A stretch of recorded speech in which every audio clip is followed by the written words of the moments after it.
ඒක තමයි දැන් කාලාන්තරයක් තිස්සේ උතුරු නැගෙනහිරට යුක්තිය අවශ්‍යයි කියන එක පත්වන සෑම ආණ්ඩුවකින්ම කියමින් සිටිනවා. නමුත් අද වනතුරුත් අර බලහත්කාරයෙන් අතුරුදන් කරපු දරුවන් සම්බන්ධයෙන් වන ගැටලුවට පත්වෙච්ච කිසිම ආණ්ඩුවකට උත්තර සැපීමේ හැකියාවක් අද වෙද්දි නැති වෙලා තියෙනවා. අපි මොහොතකට මම කියන්නේ බලහත්කාරයෙන් අතුරුදන් කරපු දූ දරුවන් සම්බන්ධයෙන් ගැටලුව අපි මොහොතකට අමතක කරමු. එතෙන්දී පත්වෙන සෑම ආණ්ඩුවක්ම ඉදිරිපත් කරන එක්තරා තර්කයක් තමයි ඒ සම්බන්ධයෙන් අපිට සාක්ෂි නැහැ.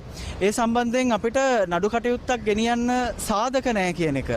නමුත් අපි යුද සමයේ වෙච්ච සමහර සිදුවීම් දැක්කොත් අපිට එහෙම සාක්ෂි තිබෙන සිදුවීම් තිබෙනවා. උදාහරණයක් විදියට ඉසේ ප්‍රියා නැත්නම් ශෝභා ෂණ්මුගලිංගම් කියන චරිතය හමුදා භාරයට පත් වුණාට පස්සේ ඝාතනය වෙච්ච ආකාරය සම්බන්ධයෙන් උතුරේ ජනතාවට විශාල ප්‍රශ්නයක් තිබෙනවා. අනෙක් කෙනා තමයි බාලචන්ද්‍රන්.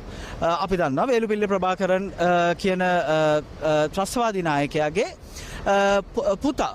ඔහු අවුරුදු 13ක හරියට ඔළුව වැඩ කරන්නේ නැති මේ යම් මානසික ආබාධයක් තිබ්බ කුඩා දරුවෙක්.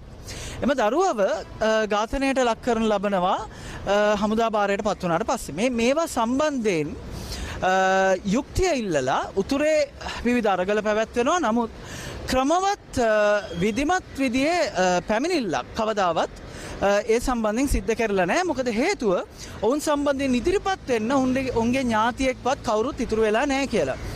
ඉතින් ඒ නිසා මේක ඇත්තටම කාත් එක්කවත් තියෙන ප්‍රශ්නයක්වත් එහෙම මොකක්වත් නෙමෙයි. පැහැදිලිවම උතුරට යම්කිසි යුක්තියක් ඉෂ්ට කරන්න නම් අපි මේ තැන් වලින්වත් අපි පටන් ගන්න ඕනේ. කියන්නේ හමුදාවට බාර වෙච්ච කෙනෙක් ඝාතනය කරන්න යුද නීතිය අනුවවත් ජාත්‍යන්තර නීතියක් අනුවවත් කිසිදු මානව හිමිකම් නීතියක් අනුවවත් කිසිදු හැකියාවක් නැහැ කාටවත් හමුදාවට බාර වෙච්ච කෙනෙක්ව ඒ විදිහට ඝාතනය කරන්න. ඉසේ ප්‍රියා නැත්නම් ශෝභා ෂණ්මුගලිංගම් කියන්නේ ඒ විදිහට බාර වෙච්ච කෙනෙක්. ඒ සම්බන්ධ වීඩියෝ සාක්ෂි ඕනෑතරම් තිබෙනවා. බාලචන්ද්‍රන් සම්බන්ධයෙන්ුත් ඒක එහෙමයි. ඒ නිසා ඇයි මේව ගැන කතා කරන්නේ නැත්තේ? ඇයි මේවට යුක්ති ඉෂ්ට කරන්නේ නැත්තේ?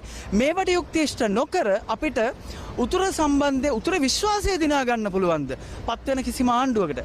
එන්නේ ඒ හේතුව හන්ද තමයි සහ මේ සම්බන්ධයෙන් හඬක් නැගීමටත් මේ සම්බන්ධයෙන් වහාම යම්කිසි විමර්ශනයක් ආරම්භ කරලා යුක්තිය ඉෂ්ට කරන ලෙසත් දන්වන්න තමයි අද පොලිස් මූලස්ථානයට මම පැමිණිල්ලක් බාර දෙන්න පැමිණියේ. ස්තුතියි.